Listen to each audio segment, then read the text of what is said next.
అందువల్ల మనం ఎవరికి ఆశ్రయం ఇవ్వాలి? ఇస్తే మంచి వాళ్ళకి ఇవ్వాలి. దుర్మార్గులకు ఇచ్చామో చాలా ప్రమాదం అండి. విద్రోహులకు కనుక మనం ఇస్తే, దేశ ద్రోహులకి ఆశ్రయం, వాళ్ళని కాదు ఇచ్చినందుకు మనల్ని తీసుకెళ్లి జైల్లో వేస్తారు. అవునా కదా? ముందు సాగు కొడతారు లాకప్పులో పడేసి. నీకు వాడికి ఏదో లేకపోతే వాడితో రహస్యాలు నీకు చెప్పే ఉంటాడు, చెబుతావా చస్తావా అని. అదే మంచి వాడికి ఆశ్రయం ఇచ్చామనుకోండి, తర్వాత మనల్ని ప్రశంసిస్తారు. అందువల్ల సీతమ్మకు ఆశ్రయం ఇచ్చింది కాబట్టి సున్సుపా వృక్షం అంటా ఉంది. ఈ సన్నివేశం ఏం చెబుతుందంటే, నాయన మీరు కూడా ఎవరికి ఆశ్రయం ఇవ్వాలి, ఎవరి ఆశ్రయంలో ఉండకూడదు. రెండూ ఉన్నాయండి. ఎవరికి ఆశ్రయం ఇవ్వాలి? మహానుభావులకు, మంచి వాళ్ళకి ఆశ్రయం ఇవ్వాలి. ఎవరి ఆశ్రయంలో ఉండకూడదు? చెడ్డవాళ్ల ఆశ్రయంలో ఉండకూడదు. చెడ్డవాళ్ల ఆశ్రయంలో ఉన్న వాళ్ళందరికీ ఏమవుతుంది? ఎప్పుడో ఒకప్పుడు మూడుతుంది. మంచి వాళ్ళకి ఆశ్రయం ఇస్తే ఎంతమందికి మూడినా వీడికి మాత్రం మూడదు. అందరికీ మూడించిన వాడే వీడిని కాపాడి వెళ్ళిపోతాడు. అందువల్ల నీలో ధర్మమునందు అభినివేశం ఉండాలి, ధర్మాచరణమునందు ఇష్టం ఉండాలి, ధర్మస్వరూపుల్ని కాపాడాలి. ఈ మూడు కనుక నీలో ఉన్నట్లయితే ధర్మాన్ని కాపాడేటువంటి మహానుభావుడు నిన్ను కూడా కాపాడతాడు. నువ్వు ధర్మాన్ని మాత్రం వదిలిపెట్టద్దు. ఈ సన్నివేశంలో ఇంత అద్భుతమైనటువంటి ఉపదేశాన్ని, సందేశాన్ని మనకు ఎవరిచ్చారు అంటే వాల్మీకి మహర్షి ఇచ్చాడండి. అప్పుడెప్పుడో జరిగింది కాదు, ఎప్పుడు జరిగేదే అది. అప్పుడు ఇప్పుడు ఎప్పుడు మంచి చెడులు రెండు ఉన్నాయండి. స్వామి ఇలా జరిగింది అనగానే పైగా ఇంకోటండి, స్వామి మేము చెప్పినా కూడా సీతని అడిగాం, సీత నీతో మాట్లాడింది కదా అంటే నాకు తెలియదండి, భయపడుతున్నానంది, పావుదారులు పావుకే తెలుస్తాయింది, ఎవడో రాక్షసుడమ్మా కామరూపి వచ్చాడంది. కానీ అతడు రాక్షసుడు కాదు, వానరుడే అనంగానే రావణునకు చాలా తీవ్రమైనటువంటి కోపం వచ్చిందండి. కోప సంవర్తిత క్షణగా కళ్ళు ఎర్రగా అయిపోయినాయి. ఆ మిడిగుడ్లు గిరగలా తిప్పాడండి. తస్య క్రుద్ధస్య నేత్రాభ్యాం ప్రాపతన్నశ్రుబిందవః. కోపంతో మండిపడుతున్నటువంటి ఆ రావణాసురుని యొక్క కళ్ళ నుండి కూడా అశ్రు కణములు జారిపడ్డాయండి. అది ఎలా ఉందంటే జ్వాల నుండి రాలిపడేటువంటి తైల బిందువుల వలె ఉన్నాయండి. పూర్వకాలం ఇవంతా ఉండేదండి, ఇప్పుడేమీ లేదు. ఏమన్నా కూడా ఏవేవో అంటారు, సింగనాదం జీలకర్ర అని.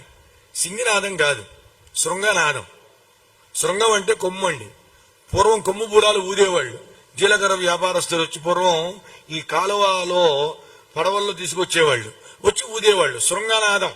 శృంగనాదం వినంగానే జీలకర్ర అనేవాళ్ళు, జీలకర్ర వచ్చింది అని. అది శృంగం కాస్త సింగినాదం అయింది.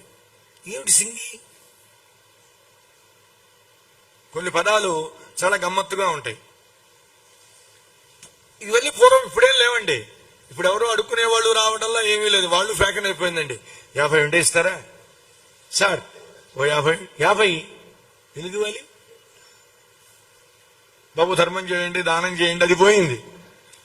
50 ఉంటే ఇస్తారండి? లేవండి. మంచి టిప్ టాప్ గా ఉంటాడు, పోనీ 10 ఏమండి? 50 ఎక్కడ, 10 ఎక్కడ? ఇక మూడవదండి, నా పర్సు కొట్టేశారండి, బస్సులో వెళ్ళాలి, మీ ఫోన్ నెంబర్ చెబితే పంపిస్తా. అసలు చెప్పొద్దండి ఎవరికి. చెప్పారు అంటే మీ ఫోన్కి అవి రావడం కాదు, ఉన్నవి పోతాయి. తర్వాత సంగతి తర్వాత. Be careful. జాగ్రత్తలు చెబుతున్నారు, పోలీసులు చెబుతున్నారు, గాడ్స్ ఇస్తున్నారండి. పొరపాటును కూడా ఆ పని మనం చెయ్యకూడదు. పూర్వం అడుక్కుంటానికి వచ్చిన వాడండి ఒక మాట అనేవాడు, మాదా కోళం తల్లి అని.